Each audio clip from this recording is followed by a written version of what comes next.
Selamat malam, jemaat yang dikasihi oleh Tuhan. Sebelum kita tiba untuk beristirahat, marilah kita merenungkan sebagian daripada firman Tuhan. Namun sebelumnya kita berdoa. Damai sejahtera Allah yang melampaui segala akal, itulah yang memelihara hati dan pikiranmu di dalam Kristus Yesus Tuhan kita. Amin. Jemaat yang dikasihi oleh Tuhan Yesus, adapun firman yang akan kita renungkan bersama diambil dari kitab Perjanjian Lama. Amos pasalnya yang kelima, ayat 23 hingga ayatnya yang ke-24. Demikian firman Tuhan di atas judul Hari Tuhan. Jauhkanlah daripadaku keramaian nyanyian-nyanyianmu, lagu gambusmu tidak mau aku dengar. Tetapi biarlah keadilan bergulung-gulung seperti air dan kebenaran seperti sungai yang selalu mengalir. Sampai demikian pembacaan firman Tuhan. Adapun tema yang saya ambil buat kita adalah hidup yang berkenaan di hadapan Allah. Saudara-saudara yang dikasihi oleh Tuhan, pada zaman Nabi Yohanes Amos, bangsa Israel itu hidup dalam ketidakbenaran. Mereka merampok secara terbuka melalui pengambilan pajak. Itulah sebabnya Allah murka dan berkata, jauhkanlah daripadaku keramaian nyanyianmu. Karena apa? Sebab Allah mengetahui segala perbuatan mereka. Banyak orang yang memang bisa berpura-pura, seolah mereka tidak mengerti bahwa Allah adalah Maha Tahu. Perampok atau pencuri pada umumnya kita pahami sebagai orang yang memperkaya diri secara tidak benar, atau orang yang mengambil milik orang lain dengan cara menindas. Bahkan di tengah-tengah kehidupan kita masa kini pun, banyak orang yang hidup boleh makan dari cara intimidasi.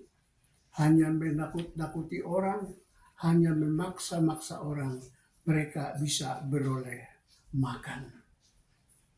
Orang yang hidup dalam kejahatan itu sama dengan orang yang menggali lubang, tetapi ia sendiri yang jatuh ke dalamnya.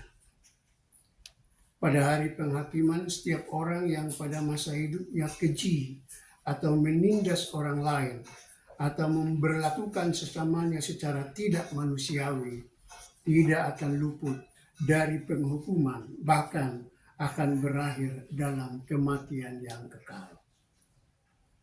Selain dari penindasan, orang Israel juga sering terbawa arus seperti orang Kanaan yang dalam penyembahan kepada dewa melakukan unsur-unsur keramaian.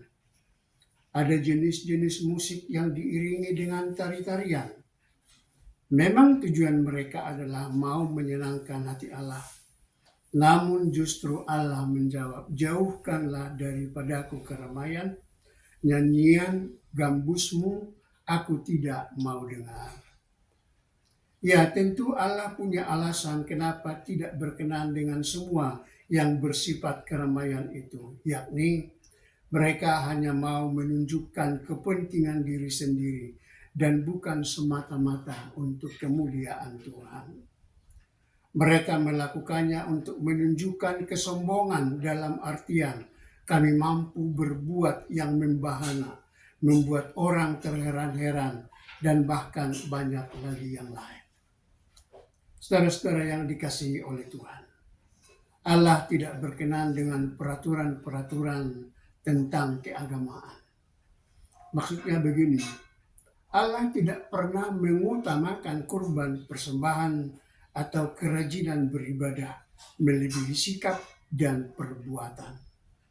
Yesaya berkata, belajarlah berbuat baik, usahakanlah keadilan, kendalikan orang kejam, bela hak anak-anak yatim, perjuangkan perkara janda-janda.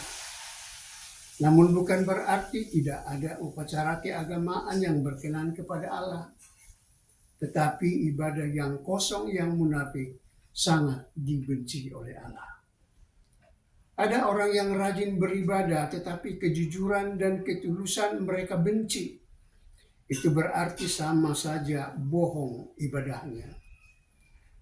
Banyak orang yang rajin beribadah tetapi kaum marginal mereka tindas.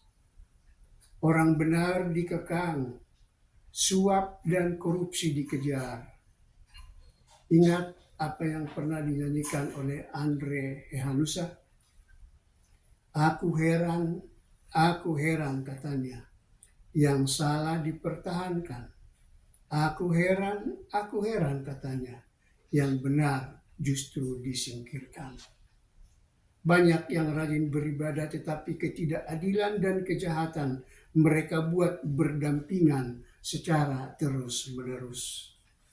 Padahal yang Allah inginkan adalah agar keadilan dan kebenaran itu silih berganti, nampak dan saling mengisi, saling melengkapi dalam hidup kita. Allah terus-menerus menginginkan agar di antara kita umat manusia di bumi ditegakkan kebenaran dan keadilan. Dikatakan biarlah bergulung-gulung kebenaran dan keadilan itu seperti air hidup, sehingga banyak orang yang haus terobati dengan meminum air hidup itu. Jauhkanlah kejahatan, jauhkanlah kemunafikan, dan carilah Allah dengan cara pahami dan lakukan firman-Nya dengan segenap hati. Jangan sekali-kali menganggap karena kita Kristen, karena kita pengkhotbah, otomatis Allah menerima masuk surga. Tidak. Ingatlah, sebelum kita menunjukkan rasa kepedulian terhadap orang-orang yang tertindas, maka semua perbuatan kita akan menjadi sia-sia. Amin. Mari kita berdoa. Terima kasih Tuhan untuk kebenaran firman-Mu yang telah kami dengar dan renungkan bersama, di mana Tuhan mengingatkan kami supaya kami hidup dengan damai, jujur di tengah-tengah dunia ini. Biarlah kami menjadi pembawa sukacita bagi banyak orang, sehingga semakin hari semakin banyak umat-Mu yang akan percaya kepada Tuhan. Tiba saatnya kami akan beristirahat malam. Tuhan sertai dan berkati kami, supaya kami boleh mendapat kekuatan yang baru pada esok pagi. Inilah doa kami Bapa di surga, ampuni dosa kami, dan dengarkan doa kami di dalam nama Tuhan Yesus. Amin. Horas.